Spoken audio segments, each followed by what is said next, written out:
Japayuki o Nepoyuki? Sino ang mas malakas kumita? Ngayon, Dad, sinasabi ng mga iba na wala na daw ang mga Japayuki. Move over na daw sila kasi ngayon, ang mas sikat at mas kumikita daw ang mga Nepoyuki. Ngayon, Dad, siguro pwede mong i-explain sa mga viewers natin, ano ba ang pagkaiba ng isang Japayuki at isang Nepoyuki? Well, nung kapanahonan namin ng mga 1980s, no, dekada 1980s, yan yung mga panahon na maraming tinatawag na mga Japayuki. Ito yung mga sinasabi natin kababaihan natin na nagpupunta sa Japan para maging entertainer o minsan nagtatrabaho sa mga nightclub at minsan nagiging girlfriend o entertainer ng mga Hapon, no? So kadalasan yan sa mga nababalitaan natin nung panahon namin, ang kinikita nila kada buwan is 150,000, 250,000, 200,000. Kaya sinasabi nila sa 10 lapad o 15 lapad o 20 lapad. Ng isang lapad which means 10,000 yen o sometimes ganun, binibigyan sila ng ganyan ng tip ng mga Hapon. So pag sinomatotal mo yon, ang kinikita nila, sinasabi nila nag-a-average sila ng 150,000 to 250,000. No? Yan yung mga kinikita ng mga Japayuki noon. Pesos ba yan, Dad, o yen?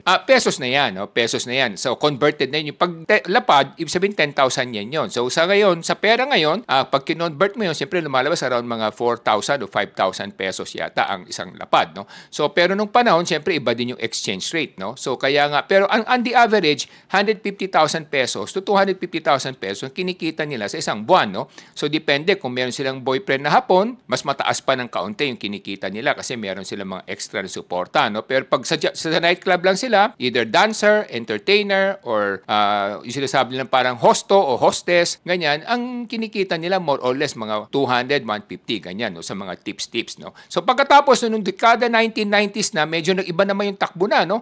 Towards the 1990s, ang nauso naman yung Brunayuki na tinatawag natin, no? Marami sa mga kababaihan natin, ng mga sikat, mga modelo, mga artista, na napapachismis, no? Na naging kwento yan, kuro-kuro ng mga lipunan yan, na nagiging girlfriend o ng mga matataas na opisyal naman sa Brunei, no? So sila naman medyo kumikita yan ng malaki-laki rin, no? Kasi minsan milyunan daw, no? Binibigyan pa sila ng kondo, bahay, etc., kotse. So yan yung mga Brunayuki naman noong dekada 1990s, no? Ngayon ito nga, itong mga dekada 20s na, 2000 na, no? 2010 and etc., pataas, na uso naman yung tinatawag natin mga Nepoyuki. Ito yung mga Nepoyuki, sinasabi nating Nepoyuki na kinikwento ngayon ng mga kababayan natin. Ito naman yung mga nagiging girlfriend, syota, mistress, side chick, kabit ng mga ating mga politiko, mga matataas na opisyales na talaga naman binubuhusan sila ng sangdamukal na salapi, no? Binibigyan ng mga magagarang bahay, mga magandang sasakyan, at marami pang luho na binibigay sa kanila, mga Hermes na bag, mga Gucci, mga kung ano-ano, no? So, yan yung Louis Vuitton. So, yan ang mga naging uso ngayon kaya biglang dumami ang tindahan ng mga Louis Vuitton dito at saka ng mga iba't ibang produkto kasi nga marami sa mga Nepoyukis natin, yun ang kanilang pinaggagastusan ng pera, no? So, yun ang naging takbo, yung naging trend. Ang masakit dito, siyempre nasisira din yung pamilya minsan ng mga matataas na opisyal at mga politiko kasi nga nahuhumaling na sila doon sa kanilang side chick, no? Meron nga diyan, makikita natin ilang senador o ibang senador na may maraming asawa o iniwan yung asawa para sa kanyang side chick at ganun din sa mga congressman, no? Nauuso yan, no? So yan ang mga nagiging moral decay ng ating society, no? So yun sana ang dapat natin wag tutularan, no? Kasi sa ating maraming kababayan, siyempre naiinggit din sila, gusto rin nilang tularan, pero at the end of the day, siyempre, masisira yung pamilya, masisira din yung mga kinabukasan ng kabataan natin na nakatingala sa atin at tinitingnan tayo as role model. Ngayon, Dad, tanong ko lang sa'yo, may mga kilala ka bang in real life, mga Nepoyuki na kilala mo? Sa mga nakilala mo mga Nepoyuki, if ever, sa tingin mo ba, feeling ba nila na guilty sila kasi alam nila na yung pera na binibigay sa kanila galing ba yan sa taong bayan?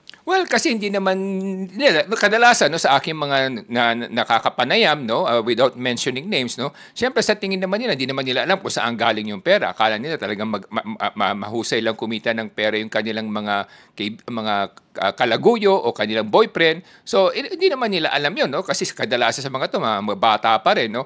Pero nagugulat sila. Minsan, binibigyan sila ng mga bahay na multi-million, no? May mga bahay sa Alabang, may bahay kung saan-saan, no? So, nakikita natin yun na yan ang usong-uso na tumatakbo for the last 10 to 20 years, no? At ang maganda nga dito, because of social media, na-expose din sila. Sila din mismo ang nag-e-expose. Kaya siyempre, karamihan sa ating mga kababayan, ngayon lang nagugulat at namumulat na sila sa katotohanan na lahat pala to galing sa mali, no? O galing sa nakaw na sinasabi ng iba.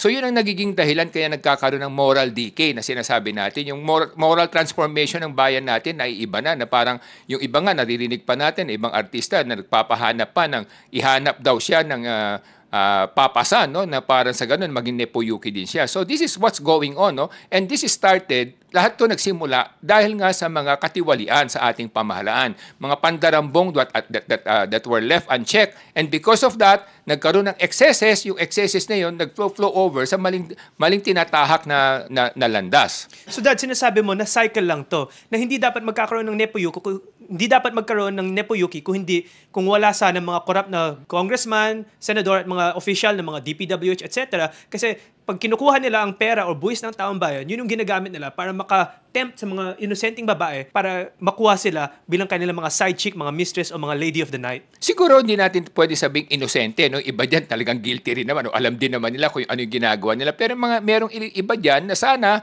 ayaw nilang tahakin tong landas na to, pero dahil naalok sila ng napakalaking amount, natutukso na rin, no? Nahuhumaling na rin sila sa ganitong mga kaklaseng kabuhayan, no? At pangalawa, syempre ganun din, no? Katulad sinabi natin, syempre pag nasanay sila sa katiwalian, lahat yan tuloy-tuloy na yan, no? Yung landas na patutunguhan nila, medyo talagang mali-mali na yan, ano? So hindi naman naalis yan kahit anong panahon naman namin, kabataan natin, no? Meron naman mga ganyan na talaga may mga side chick din, na mga kakaramihan sa mga lalaking may kaya o sa mga may mga opisyal o mga politiko. Pero at least may disiplina na ang sa kanilang paggastos. Hindi yung ganitong wanton display, ostentatious display of wealth. Saka parang wala nang, parang tubig na yung pera, no? Kasi nga hindi naman nila pinaghirapan yan. So all these things na lumala at lalong sumabog, no? Dahil nga sa mga ganitong pangyayari. Kung gusto natin mabawasan ng mga corrupt officials sa Pilipinas, kailangan taasan natin ang standard ng education ng bawat Pilipino para lahat ng Pilipino mas maging access sa critical thinking at mas ma-call out nila at makita nila kung sino mga corrupt dito sa Pilipinas. Ako po ay si Solomon Sai, ang inyong kuya ng bayan. Yun nga sinasabi natin, no? Lalo na sa ating mga kababaihan, kung mataas ang kanilang pinag-aralan at maganda kanilang edukasyon,